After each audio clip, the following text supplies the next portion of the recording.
작년 이맘때에 여러분들이 2월 8일 거꾸로 가네. 네, 미안합니다. 에스베리 대학의 채플 부흥 운동에 대한 뉴스를 아마 여러분들이 다 들었을 겁니다. 그러면서 거기에 기독일보 이미경 기자가 작년 2월 27일 올린 글을 제가 보면서 한 줄을 제가 따왔는데요.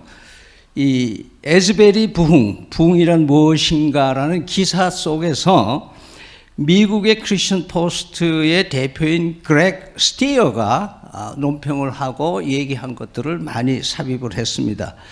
그 중에 한 구절은 이런 구절입니다. 그들 모두는 그것이 대부분 절제되고 예수님께 극도로 초점을 맞추었으며 대부분의 경우 학생 주도라고 말했다. 죄의 고백, 믿음의 표시, 그리스도께 대한 항복, 그리고 많은 기도와 예배가 있었다. 미국의 평범한 크리스천 대학 채플에서 일어난 부흥운동, 채플 끝난 다음에 10명, 15명이 계속해서 그 자리에서 무릎 꿇고 기도하던 것이 출발이 되었다고 기록을 하고 있습니다. 여기서 한 문장, 절제되고 예수님께 극도로 초점을 맞추었다. 이것이 에스베리 대학에서 얘기하는 요약된 부흥에 대한 이야기다. 왜냐하면 부흥은 극히 절제된 가운데서 일어나는 거다. 그래서 우리는 흔히 부흥은 막 방방 뛰고 판타지가 하고 막 울고 불고 막 이러는 것이 부흥인 줄 아는 경향이 있는데, 극히 절제됐다 이 말은 인간의 감정과 모든 의지를 성령의 역사하심의 최대한으로 맞춰가는 절제의 움직임이 있었다. 이것이 부흥의 특징이다. 그러면서 부흥은 인간이 막 부르짖는다고, 또는 인간의 부흥을 주소서 한다고 해서 인간이 모이는 인위적인 모임에서나 인간이 세운 능력 있는 강사나 탁월한 예배 인도자나 또는 하나님이 원하는 시간이 아닌 인위적으로 모이려고 하는 모임 속에서 일하는 거냐. 그러니까 이 탁월한 예배 인도자가 있어서 부흥을 이끌어내는가? 사실 그런 것도 아니라는 거예요. 그래서 부흥은 하나님이 원하는 장소, 하나님이 원하는 시간, 하나님이 원하는 사람들을 통해서 하나님이 이루시는 일을 우리는 부흥이라고 한다. 그래서 부흥이 절제된 가운데 이루어지더라는 것이 이 기사에 굉장히 우리의 눈길을 끄는 대목입니다. 다음으로 에스베리 대학의 부흥은 예수님께 극도로 초점이 맞춰 있었다. 즉 부흥은 예수님 없이 일어날 수 없는 것이다. 예수님 없이, 복음 없이 부흥도 예배도 없다는 것을 우리는 알아야 됩니다. 오늘 우리는 이번 세미나를 통해서, 이런 모임을 통해서 한 사람도 빠짐없이 복음을 좀 제대로 알고 제대로 믿고 복음과 함께 살고 복음으로 살아내는 우리가 되기를 바랍니다. 자, 그러면 여러분들이 복음이 뭔가 한번 옆 사람하고 물어보고 한번 답을 해주세요. 여러분 아는 대로.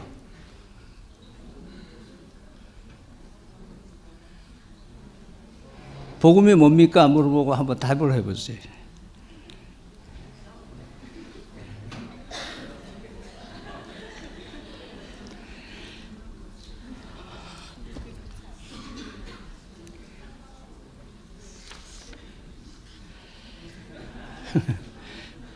자, 우리가 복음 그러는데요. 사실은 이 복음은 뉴스와 같아서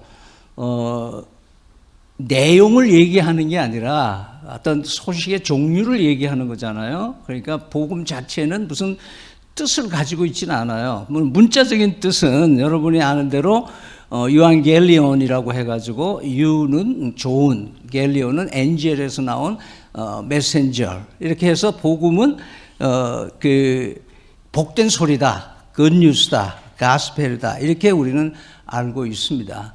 그러나 그 복음을 뭐라고 얘기하느냐 한마디로 얘기를 하려면 조금 복잡해지는 겁니다. 내가 아는 거하고 복음이. 그래서 넓은 의미에는 우리 신구약 성경 전체를 복음이라고 말할 수가 있고, 좁게 말하면은 우리가 사복음서라 그러죠.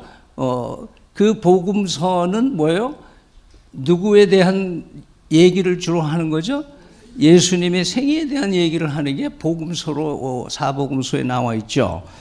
그러면서 간단히 말하면 복음은 예수 그리스도라고 말할 수가 있다. 또 그렇게 말해진다. 그런 의미에서 우리는 복음을 제대로 알려면 예수님이 누구고, 예수님은 뭘 하셨고, 예수님은 우리에게 무엇을 주시고, 이 복음을, 예수님은 우리에게 어떤 영향력을 끼치는가. 그래서 어떤 분은 말하기를 Gospel is simple but powerful, 그렇게 얘기하죠. 이 복음은 아주 단순하다, 그러나 능력이 있다. 왜? 예수님이 그리스도이시기 때문에 그렇다. 그래서 흔히 이 복음은 짧게 얘기하면 예수가 그리스도라고 얘기한다. 그러면 예수는 뭐고 그리스도는 뭐냐? 우리가 평생 교회를 다니지만 예수님이 뭐고 그리스도가 뭐냐 이렇게 물어보면은 특별히 이 부분을 짚어서 보지 않는 분들에게는 조금 주저되는 얘기죠. 그래서 예수는 사람 이름입니다. 나기도 전에 지어지신 예수님의 이름, 그러죠.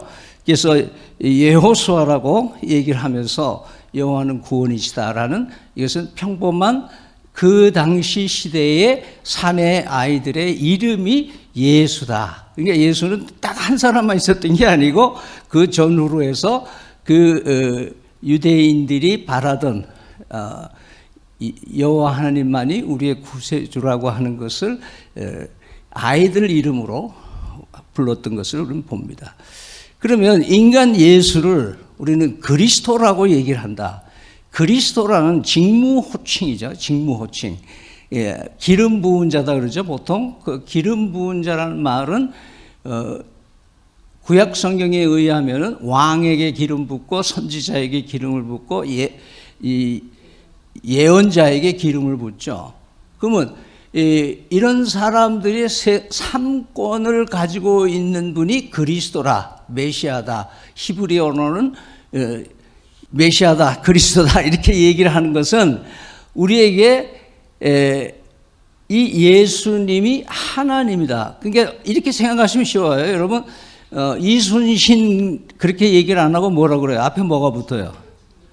충무공 이순신 이렇게 부르죠. 그러니까 이순신은 사람 이름이지만 충무공은 그 사람의 직무에 대한 호칭으로 얘기한다. 그래서 예수가 그리스도라는 말은 쉽게 말하면은 하나님으로 고백하는 것이다, 그 말이죠. 이것이 여러분이 잘 아시는 베드로 시대에 베드로가 예수님 앞에서 어느 날 갑자기 선생님은 하나님의 아드님이시고 그리스도십니다 라고 얘기를 했다. 여러분, 그 당시 베드로가 이 고백하기가 쉬웠을까요? 지금 우리가 쉬울까요? 지금 우리가 더 쉽지 않겠어요?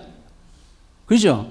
왜냐하면 베드로는 예수님하고 같이 막 침 튀기면서 얘기도 하고 막 피곤해서 잠도 자고 같이 먹기도 하고 뭐 피곤해서 막 이런 그 3년 동안 그냥 인간 냄새가 푹푹 풍기시는 예수님과 같이 생활하다가 야, 사람들이 나를 뭐라 그러느냐? 그러다 보니까 그럼 너희들은 나를 뭐라 그러냐? 그러니까 베드로가 그냥 그 자리에서 넙죽 절을 하면서 선생님은 하나님이십니다. 이렇게 고백을 했다. 그러니까 뒤에 구절에서는 뭐라고 그래요?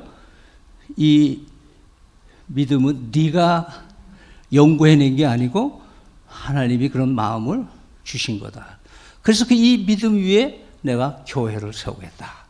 이렇게 하신 유명한 신앙 고백이 있습니다. 그러므로서 우리의 삶 속에서 이렇게 하신 유명한 신앙 고백이 있습니다. 그러므로서 우리의 삶 속에서 이 문제는 분명히 내 속에 예수님이 그리스도로 고백하는 신앙이 있느냐 하는 것이 이 시간 우리는 큰 관건이 되어야 된다. 그리스도로 고백하는 신앙이 있느냐 하는 것이 이 시간 우리는 큰 관건이 되어야 된다. 그러면서 우리는 지금 현재 우리의 문제는 뭐냐 하면 복음을 잘 모르기도 하지만 복음이 아닌 것을 복음으로 여기고 선교도 하고 설교도 하고 전도도 하는데 문제가 있습니다. 자, 바울 사도는 이 문제를 일찍이 갈라디아 교회에서 발견을 하고 갈라디아 교인들에 편지를 하면서 이런 글을 썼어요. 그리스도로 너희를 부르신 이를 이같이 속히 떠나 다른 복음을 따르는 것을 내가 이상하게 여기노라. 다른 복음은 없나니 다만 어떤 사람들이 너희를 교란하여 그리스도의 복음을 변하게 하려 함이라.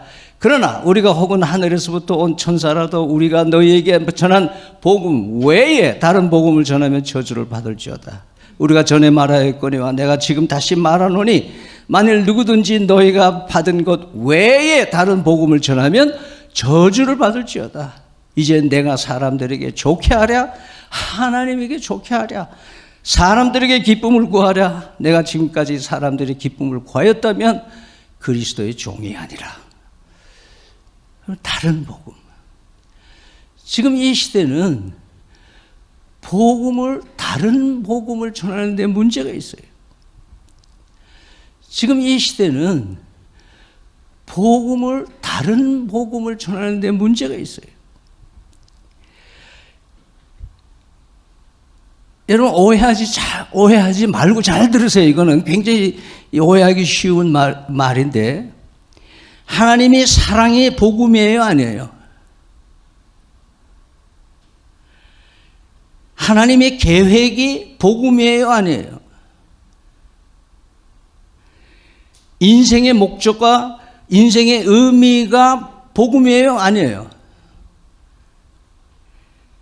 그리스도와의 관계가 복음이에요, 아니에요? 방언과 치유, 힐링, 기적 이런 것들이 복음이에요, 아니에요? 감동 있는 간증과 생생한 경험도 복음이에요, 아니에요? 평화도 인권도 복음이에요, 아니에요? 이 모든 것들은 복음과 관련이 있거나 복음으로 일어나는 결과일 수는 있어도 복음 자체는 아니다. 분명히 여러분 아셔야 돼요. 그래서 바울 사도는 로마서를 기록을 하면서 여러분이 잘 아시는 로마서는 바울의 신학의 절정에 이르는 신학서적이요 신앙 고백서적이 아닙니까? 그분이 이 로마서를 열면서 복음에 대한 확실한 얘기를 먼저 해놓고 나머지 16개장을 써내려간 것을 보게 됩니다. 자, 로마서 보면 예수 그리스도의 종 바울은 사도로 부르심을 받아 하나님의 복음을 위하여 택정함을 입었으니 이 복음은 하나님이 선지자를 통하여 그의 아들에 관하여 성경에 미리 약속하신 것이라. 그의 아들에 관하여 말하면 육신으로는 다윗의 혈통에서 나셨고 성결의 영으로는 죽은 자들 가운데서 부활하사 능력으로 하나님의 아들로 선포되셨으니 곧 우리 주 예수 그리스도시라. 이 복음은 빨간 것만 보면 뭐예요? 이 복음은 우리 주 예수 그리스도시라. 아멘? 그렇게 정의를 딱 내려놓은 거예요. 그러고서는 그 웅장한 신학을 펼쳐나간 게 로마서는 거예요. 그러면서 조금 더 구체적으로 고린도전서가 쓰여지면서 고린도전서가 아주 복잡한 관계에 있는 교인들에게 보내는 편지 중에 마지막 15장이 부활장이라 그렇게 얘기해서 이 고린도전서의 클라이막스가 나옵니다. 여기서 다시 한번 복음에 대해서 구체적으로 우리에게 얘기해 줄 분이 나오고 있습니다. 이 부분에서는 특별히 내가 받은 복음은 이런 복음이다 이렇게 얘기를 하면서 이는 성경대로 그리스도께서 우리 죄를 위하여 죽으시고 장사 지낸 바 되었다가 성경대로 사흘 만에 다시 살아나셨다. 이것을 예수 그리스도의 고난과 죽음과 부활을 통해서 예수님이 복음이라는 것을 확고하게 말씀하고 있습니다. 자, 그러면 이 시간에 왜 복음이 가리워지고 희석되어지는가? 예수님을 그리스도로 증언되어져야 하는데도 불구하고 예수 그리스도보다는 아주 대중적인 단어인 하나님을 라는 표현을 쓰기를 더 좋아하는 성향이 지금 있는 거예요. 우리가 사용하는 하나님이라는 어휘를 생각해 보면요, 사실은 하나님이라는 말을 특히 이제 여러분 CCM이나 베델이나 힐송이나 막 좋은 찬양들 나오면 이제 번역을 하는 그런 분들이 많은데 주로 우리는 뭐예요? 거기에 God, God이 나오면 다 복음성인 줄 알아요. 다 크리스천 음악인 줄 알아요. 근데 사탄은 이 점을 언제나 노리고 있는 거예요. 이 하나님이란 단어를 계속해서 쓰게 함으로써 사단의 전략에 이제 기독교계가 물들어가고 있는 거예요. 그래서 복음 영미권에서 그럴 뿐 아니라 우리나라도 그래요. 제가 이 하느님이란 단어가 우리나라 이제 국어 표준어 사전에는 하느님으로 표기하도록 돼 있어요. 그래서 우리나라에서는 캐톨릭하고 일부 개신교에서는 하느님이라고 표현을 합니다. 그리고 보수교단에서는 아직까지는 하나님이라는 걸 강조를 하고 마치 하나님이 하나밖에 없는 하나님의 고유 명사화 시키려고 애를 쓰고 있어요. 그러나 실제로 우리가 복음 전한다고 할 때 하나님을 믿으세요 이렇게 하면 그 사람들 생각에는 각자 자기가 아는 하나님을 생각할 거예요. 거기에 문제가 있는 거예요. 기독교, 예수교라고 하는 차별성이 어디 있느냐? 그것은 하나님이라는 호칭보다는 그리스도 예수라는 호칭으로 우리가 복음을 전하는 것이 우리의 고유한 복음의 역사라는 것을 말씀하고 있는 겁니다. 제가 CBS나 이제 이렇게 방송에 많이 사역도 했습니다만은 여러분들이 혹시 기독교 사이트에서 간증하는 사람들 MC들이 출연한 자들에게 물어보는 질문을 한번 여러분이 체크를 해보세요.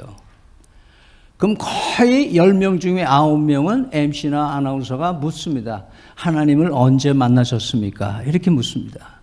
그러면 의식 있는 간증자는 나는 이렇게 해서 예수님을 만났습니다. 이렇게 얘기를 하는데 그걸 받아가지고 대부분 나는 이렇게 해서 하나님을 만났습니다. 여러분 정신 차리세요. 예수님 없이 하나님 만날 수 있어요? 없어요? 없잖아요. 그런데 왜 그런 것들이 기독교 사이트에서 흘러나오고 교인들은 그걸 모르고 그냥 받아들이고 있는 거예요. 하나님을 제가 무시하자는 뜻이 아니에요.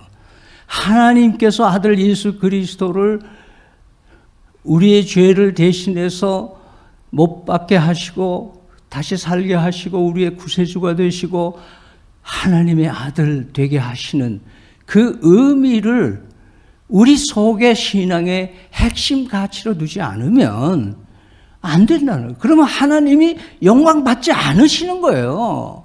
왜냐하면 하나님이 자신의 전부를 희생시켜서 우리를 구원해냈는데 당신의 아들은 무시하고 하나님만 갖고 자꾸 하나님 그렇게 하면 하나님은 뭐가 되시는 거예요?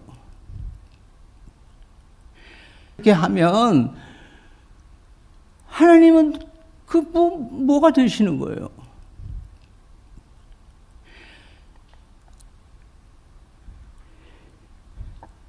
여러분, 예수님 당시에 제자들에게 예수님께서 하신 얘기가 있어요. 이거는 지금 여러분들이 어디 가서 예수 그리스도 얘기하면 사람들이 여러분들을 비난하고 공격하고 거절하고 냉담자들이 생기는 거 여러분 그거 정상인 줄 아시기 바랍니다. 예수님 얘기하면 싫어해 사람들이. 하나님 얘기하면 그냥 조금 나아요. 이게 사탄의 전적인 전략이라는 것을 여러분 잊지 마세요. 예수님 당시에요. 예수님이 이런 얘기를 했어요. 제자들 보고. 또 너희가 내 이름으로 이 말미암아 예수님 이름 때문에 너희들이 사람으로부터 미움을 받으면 끝까지 견뎌라.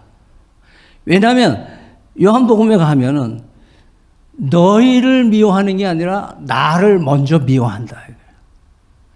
예수님은 미워함을 당해서 몰려서 가신 게 십자가 길 아니세요. 그죠? 예수님이 언제 환대를 받으셨어요? 인정받으셨어요?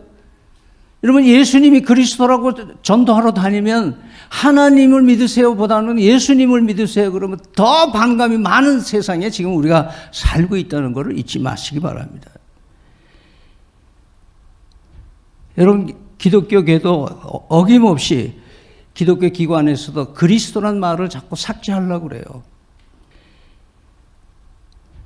여러분 기독교계도 어김없이 기독교 기관에서도 그리스도란 말을 자꾸 삭제하려고 그래요.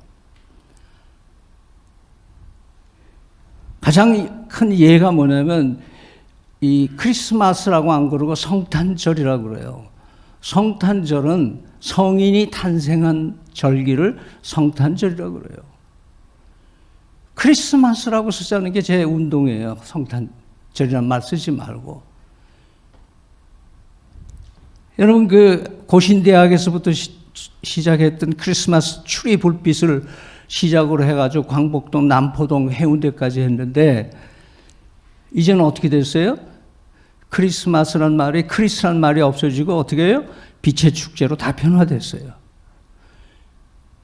이것은 기독인들의 잘못도 있지만 이것이 사단의 전략이에요.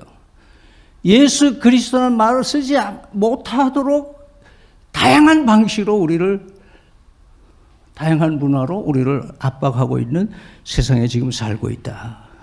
못하도록 다양한 방식으로 다양한 문화로 우리를 압박하고 있는 세상에 지금 살고 있다. 그래서 예수 그리스도를 싫어하니까 좀 다른 방향으로 좀 표현해 보면 안 될까? 이런 생각들을 우리의 유혹이 되는 겁니다. 사도행전은 여러분 공부를 해보면요. 사도행전에서 여러 가지 이벤트를 합니다. 그리고 그 이벤트를 통해서 사람이 모여들면 거기에는 분명히 예수가 그리스도십니다. 당신들이 못 박은 예수 그리스도가 다시 살아나서 그분이 그리스도십니다라고 메시지를 계속 합니다. 그렇기 때문에 다 감옥에 갇히고 얻어맞고 두드려 맞고 핍박을 당합니다. 그런데요. 사도행전 17장에 가면요. 기가 막힌 부분이 하나 나옵니다. 바울 사도가 그리스 반도의 최대 문화 도시인 아덴이라는 곳에 도착을 합니다. 이 아덴은 정말 이름도 모르는 신까지 찾아다니던 그런 희한한 동네에 왔습니다. 거기서 메시지를 전합니다. 아주 멋있는 그들의 언어로 다 표현을 잘합니다. 그러면서 31절에 유감스럽게도 이는 정하신 사람으로 하여금 천하를 공의로 심판할 날을 작정하시고 이에 그를 죽은 자 가운데서 다시 살리신 것으로 모든 사람에게 믿을 만한 증거를 주셨음이라 하니라. 자, 그래서 바울 사도의 가장 실패한 메시지가 뭐냐? 이 아덴에서 설교라고 분석하는 이유가 거기에 있습니다. 바울 사도는 그렇게 용감하게 어디 가서 돌에 맞으면서도 예수가 그리스도입니다라고 막 설치던 사람이 아덴에 와가지고는 그 이방 문화에 압도돼가지고 예수 그리스도로 하여금 천하를 공의로 심판하는 이렇게 말을 못하고 정하신 사람으로 이렇게 얘기를 해요. 여러분, 바울 사도가 이런 스트레스를 받았다면 우리는 어떨까요? 우리는 더 심한 세상에 지금 살고 있습니다. 바울 사도가 이런 스트레스를 받았다면 우리는 어떨까요? 우리는 더 심한 세상에 지금 살고 있습니다.